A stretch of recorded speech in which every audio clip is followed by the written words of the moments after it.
Our most expensive employee generated zero revenue and was still invaluable. Her name was Elaine Porter. Salary, $198,000 a year. Title, Director of Risk and Compliance. Revenue attributed to her name in our CRM. $0 when the board started pushing for revenue. Accountability, every department. Head had to present contribution metrics. Sales had obvious numbers. Marketing had pipeline influence. Product had adoption growth. Elaine had policies. And policies don't show up in revenue dashboards. During the quarterly review, one board member asked the question directly. Why are we paying nearly $200,000 for someone who doesn't generate income? No one answered immediately. Elaine didn't defend herself. She never did. She was the quiet presence in executive meetings. The one who asked uncomfortable questions before contracts were signed. The one who delayed launches because a clause was vague. The one who rewrote vendor agreements while everyone else celebrated closing the deal. She was expensive and inconvenient. 6 months earlier, sales had landed what would have been our largest enterprise. Client, $12 million over 3 years. Champagne in the office. Slack exploding with celebration emojis. Elaine didn't celebrate. She asked for the data handling agreement. Buried in clause 14 was shared liability language. That would have made us responsible for third-party breaches, even those outside our infrastructure. Legal had skimmed it. Sales hadn't read it. Elaine rewrote it. The client pushed back, threatened to walk. She held the line. The deal closed 2 weeks later under revised terms. 3 months after that, the client's external analytics vendor was hacked. Sensitive information leaked. If we had signed the original contract,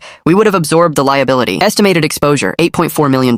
Instead, responsibility sat exactly where it belonged. No headlines, no crisis, no loss. It never appeared in a revenue report. Another example, our product team wanted to fast-track a new feature involving biometric user data. Competitors were already rolling it out. Investors were asking questions. Elaine delayed the launch by 45 days. Security review, regulatory mapping, data retention controls, international compliance, checks. Frustrating, expensive. Then a competitor got fined. $3.1 million under new. Privacy enforcement, rules for mishandling similar data. Our feature launched quietly, fully compliant. Zero fines, Zero emergency patches. zero investor panic, still zero revenue attributed to Elaine. When I finally presented to the board, I didn't show revenue numbers. I showed avoided losses. Potential lawsuit exposure prevented, $8.4 million. Regulatory fine avoided, $3.1 million.